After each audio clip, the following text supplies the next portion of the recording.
This is Revolution at Sea with John Curtis Perry. Episode 32, Korea's new Oceanic mode.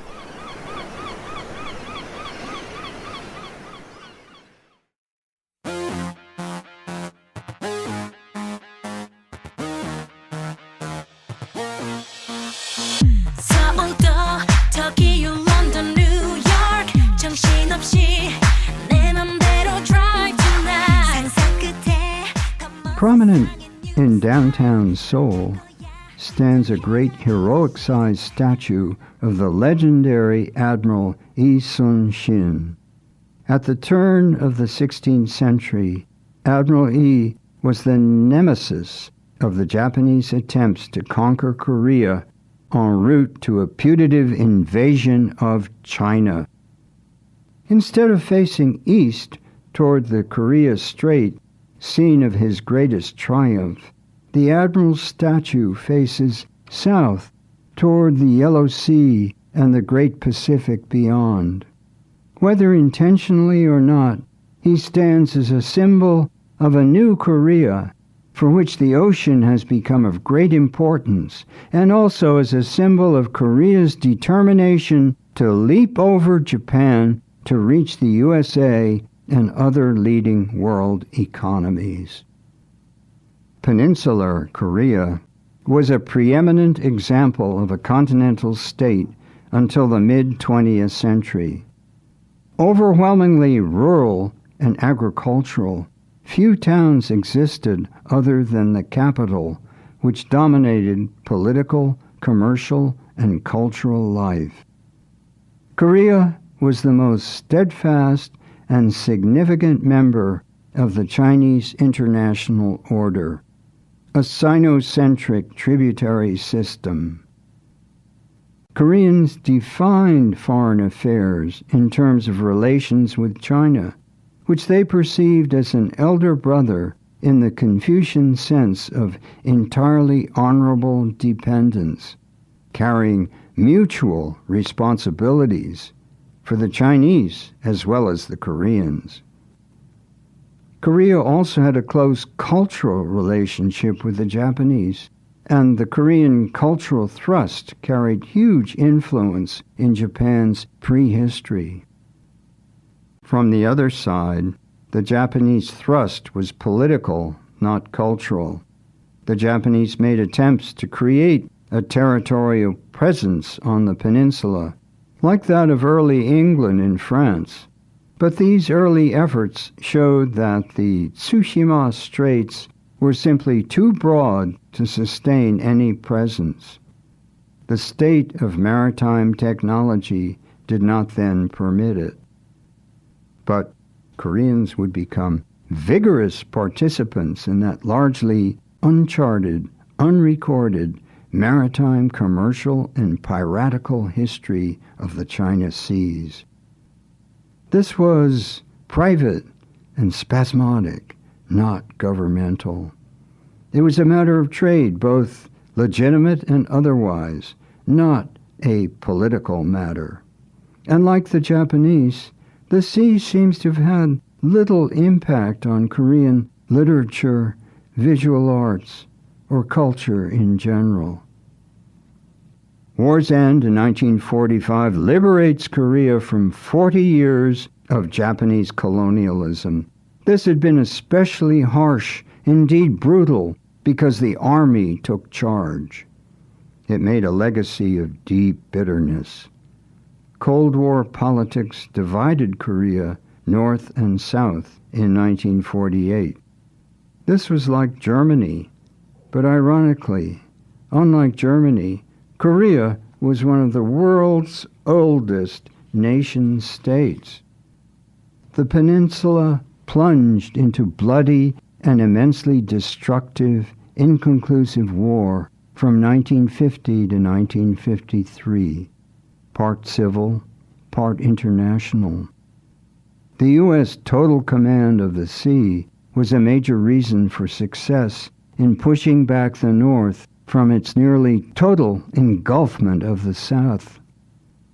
We can perhaps say that Kim Il-sung, leader of North Korea, the DPRK, failed because he did not grasp the importance of sea power, whereas General Douglas MacArthur used it to brilliant effect.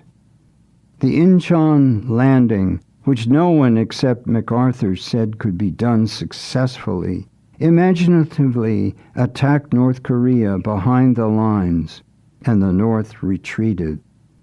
But MacArthur had no real plan after Incheon. He did not study history and failed to anticipate Chinese intervention, not understanding Chinese sensitivity to an alien presence next door. With Chinese entry came a costly stalemate and the present frozen frontier, a continuing, unresolved conflict. War shattered and devastated an impoverished peasant economy and split the nation decisively. The North, intrinsically much better off than the South, had minerals. The South had only agriculture, with a per capita income on the level of one of the poorer African countries. With limited land and few raw materials, the ROK, South Korea, was Ghana without chocolate. What follows is a tremendous success story. South Korea is the only nation to move from dependency on foreign aid to dispenser of it within a working life. And for the last 25 years, South Korea has been a functioning democracy, if a tormented one. Liberation from colonialism caused a creative eruption of primal energy, expressed in art as well as in politics and the economy. Grievance over exploitation and humiliation from the Japanese occupation served as an initial stimulus. Americans are not immune from Korean bitterness, despite our 1950 intervention and rescue of South Korea from communist rule. Koreans remember the secret Taft-Katsura American-Japanese Agreement of 1905, interpreted as an understanding on spheres of influence. The Philippines was consigned to the United States, Korea to Japan, although there was nothing in writing to that effect. In the DPRK, feelings are much more intense. In my only visit there in 1989, I saw primary school books used to teach English, unlike our banal American Dick and Jane readers. Instead, they were used as vehicles of vitriol, means of indoctrination, jeremiads against Japanese exploiters and American aggressors, as well as those who collaborated with them, described as flunkies. This was my introduction to the term flunkyism, which I often heard during my week in Pyongyang. And yet then, in 1989, if on the street you smiled, you got a friendly response, except from people in uniform. North Korea is still a closed nation, a hermit kingdom like Korea in the 19th century. Any interaction with the outside world is tightly controlled, with a society remaining more traditionally continental than oceanic in its orientation. For the ROK, competition with the North spurred accomplishment in a struggle to survive its looming threat, heavily armed and aggressive, with its natural resources enjoying an initial economic edge over the South. In the South, society emphasizes education and hard work. The Confucian tradition is even stronger than it has been in China. The only resource the South possessed was abundant cheap labor, well-educated in basic skills, thanks to the positive side of the Japanese occupation. The Japanese wanted workers with at least minimal skills. An army officer, Pak Chung-hee seized power in 1961. A brutal and ruthless leader, dour, even grim and austere, he made no attempt to ingratiate himself. Even though his daughter would subsequently be elected a president, he is not widely admired. Nonetheless, the man was undoubtedly of great importance to his country. He personified change. British historian E.H. Carr asserts circumstances make the man, rather than the man making circumstances. In Pak's case, Carr's dictum could be reversed. Pak sprang from the army and created a military dictatorship. He acted without precedent, Korea being a society with an ancient tradition of civil rule. Pak made himself the instrument for change, to lift the country out of poverty. His formula was political repression and social regimentation. That is, indifference to human rights, to any notions of compromise, and with no consideration for environmental sustainability. Pak was not an economist, but he saw wealth as a key to power. His slogan was simple: "Let's live well," like China's Deng Xiaoping later, who proclaimed, "To get rich is glorious." Pak became CEO of Korea Incorporated. He built an export-driven economy and was heavily influenced by his own Japan experience, attracted by the 19th century Meiji model of government-led forced draft modernization.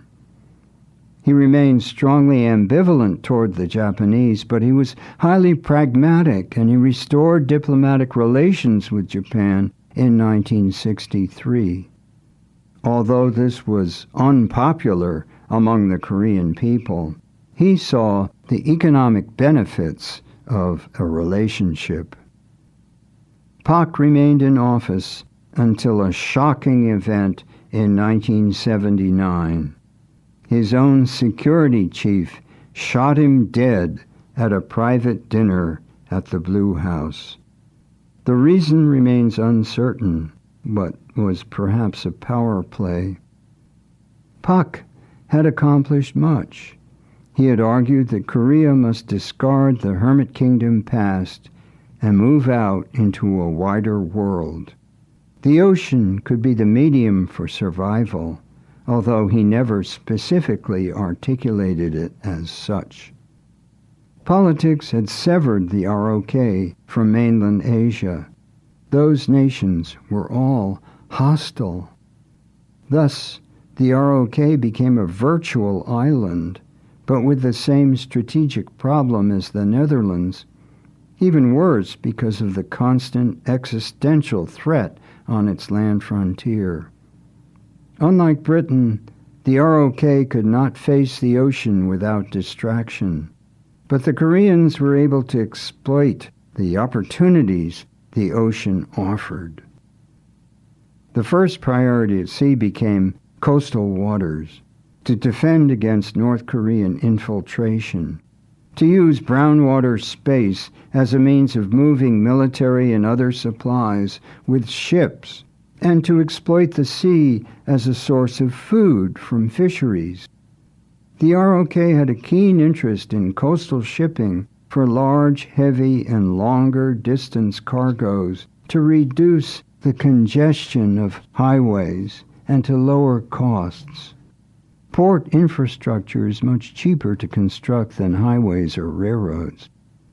Later, as a new industrial economy developed, the government gave attention to the global shipping industry.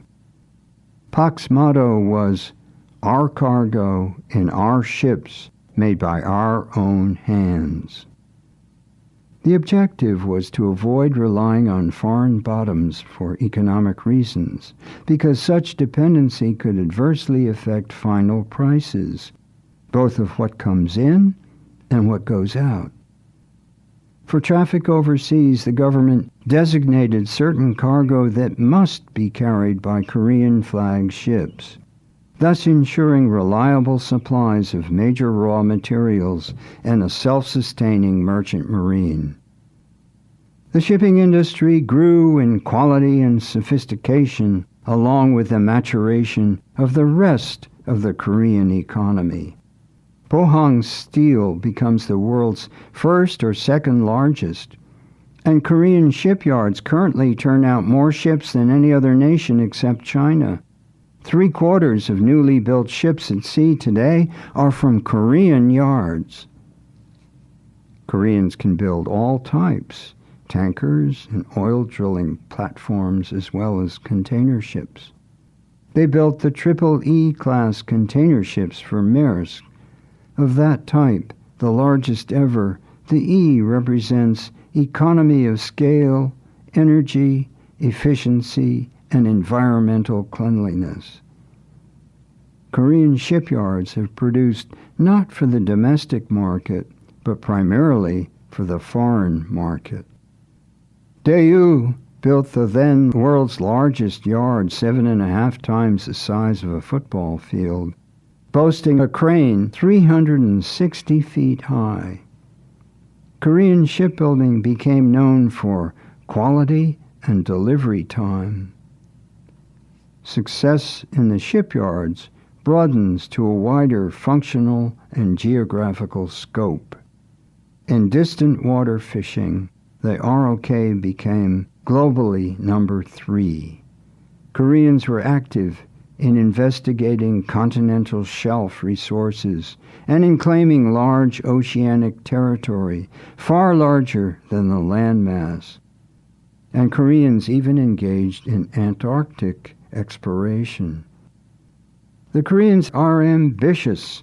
They want to become the business hub of Pacific Asia. Near Seoul, the Incheon Airport location carries advantages, being midway between Tokyo and Beijing, the world's third largest economy, Japan, and what has been the world's most rapidly growing major economy, China. Kim Dae-jung, when president from 1998 to 2003, proclaimed the 21st century to be the era of the ocean. He launched a project, Ocean Korea 21, seeing oceanic industries as major contributors to national development. Currently, the maritime industries comprise 7% of GDP. These embrace shipping, trade, fishing, and a new mariculture, a fish-raising industry capable of large-scale, low-cost production.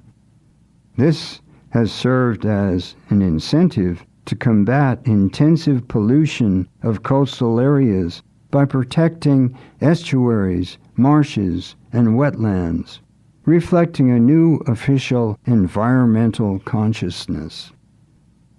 The Koreans are looking toward exploiting deep seabed minerals, tidal and wave power, creating floating islands and underwater storage places. All this they describe as hardware. Software is knowledge. Expanding the knowledge base is the goal. Much of this is inchoate, and yet the determination is there. As an outsider, I am struck by the intensity of Korean nationalism found in both the ROK and the DPRK. On the positive side, this undergirds a drive to succeed. On the negative side, it promotes xenophobia and intense tribalism, an inwardness not characteristic of oceanic societies, and at a time of rapid global change, possibly corrosive to continuing progress. We can ask, how will this set of traditional attitudes interact with Korea's professed ambition to become the world's leading oceanic nation?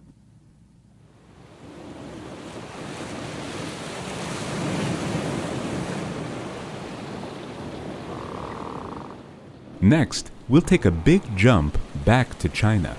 Remember that this is where we think that global maritime history might have begun. Next time, we'll start by thinking about an Atlantic model for China in episode 33. Revolution at Sea is written and spoken by John Curtis Perry, with additional voicing by Jamie Rosenberg. Recording by 1623 Studios in Gloucester, Massachusetts. Production and distribution by Albert Bouichade Forêt. Goodbye until next time.